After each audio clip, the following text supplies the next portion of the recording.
আসসালামু আলাইকুম এভরিওয়ান। আজ নিয়ে এসেছি এক স্যান্ডউইচের দুইটা রেসিপি নিয়ে।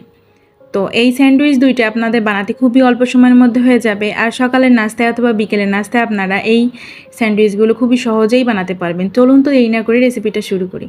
আমি এখানে একটি সেদ্ধ ডিম নিয়েছি, ডিমটাকে মাঝখান থেকে কেটে নিয়েছি, আর ডিমের কুসুমটা আমি আলাদা করে নিচ্ছি, আর সাদা অংশটাও আলাদা করে আমি এভাবে একটু বড় বড় করে কিউব করে কেটে নিচ্ছি, তাহলে স্যান্ডউইচটা দেখতে অনেক বেশি সুন্দর হবে তাই। আর কুসুমটাকে এভাবে একটু কাঁটা চামচ দিয়ে ম্যাশ করে নিচ্ছি। এখন আমি অ্যাড করছি এখানে হাফ চা চামচ গোলমরিচের গুঁড়া, হাফ চা চামচ লবণ, 2 চামচ মেয়োনিজ। এখন মেয়োনিজ আর কুসুমটার মশলাগুলা ভালো করে মিশিয়ে নিব। তারপর আগে থেকে যে ডিমের সাদা অংশটা কেটে রেখেছিলাম ওগুলো আমি দিয়ে আর একটু মিশিয়ে নিব। তারপর আমি এখানে অ্যাড করছি 1 চা চামচের মতো লেবুর রস। লেবুর রসটা দেওয়ার কারণ হচ্ছে কুসুমের যে কাঁচা গন্ধ থাকবে এটা আর থাকবে না। তারপর আমি এখানে 2 পিস পাউরুটি নিয়েছি, পাউরুটির সাইডের যে লাল অংশটা ওটা আমি কেটে ফেলে দিয়েছি। আগে থেকে রেডি করে রাখা এগ স্যান্ডউইচের এগ ফিলিংটা আমি এবার ব্রেডের উপর লাগিয়ে দিব, দিয়ে উপর থেকে আর একটা ব্রেড দিয়ে দিব।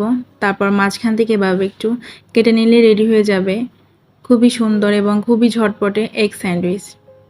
আশা করি এই ভিডিওটি আপনাদের খুবই কাজে আসবে এবং পছন্দও হবে। আরেকটি রেসিপিতে চলে যাই। তার জন্য আমি এখানে একটি সেদ্ধ ডিম নিয়েছি। ডিমটাকে আমি এভাবে চামচ দিয়ে একটু ম্যাশ করে নিব, সাদা অংশ এবং হলুদ অংশ দুটোই।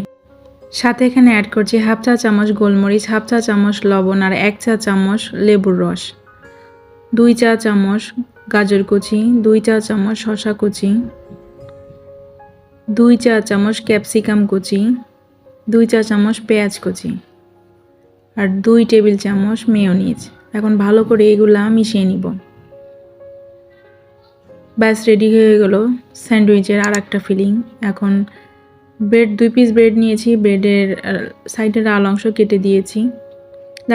লাল অংশ ফেলবো না, এগুলাকে দিয়ে আমি আবার ব্রেড ক্রাম্বস বানাবো। আর ব্রেডের উপর এই ফিলিংটা দিয়ে উপর আর একটি ব্রেড দিয়ে প্যানে চলে এসেছি, আর প্যানে একটু তেল দিয়ে স্যান্ডউইচের 2 সাইডটা হালকা করে ব্রাউন করে একটু ভেজে নিব। ভেজে নামিয়ে মাঝ বরাবর এভাবে কেটে স্যান্ডউইচের শেপ দিয়ে নিলে রেডি হয়ে যাবে আরেকটি খুবই ইজি এগ স্যান্ডউইচ রেসিপি। আশা করি এই দুইটা রেসিপি আপনাদের ভালো লেগেছে, অনেকের উপকারও হবে। তো ভালো লাগলে ভিডিওটি লাইক দিয়ে দিবেন, আর আমার চ্যানেলটিকে সাবস্ক্রাইব করে আমার পাশেই থাকবেন। যারা এতক্ষণ আমার ভিডিওটি দেখেছেন তাদেরকে অসংখ্য ধন্যবাদ। আল্লাহ হাফেজ।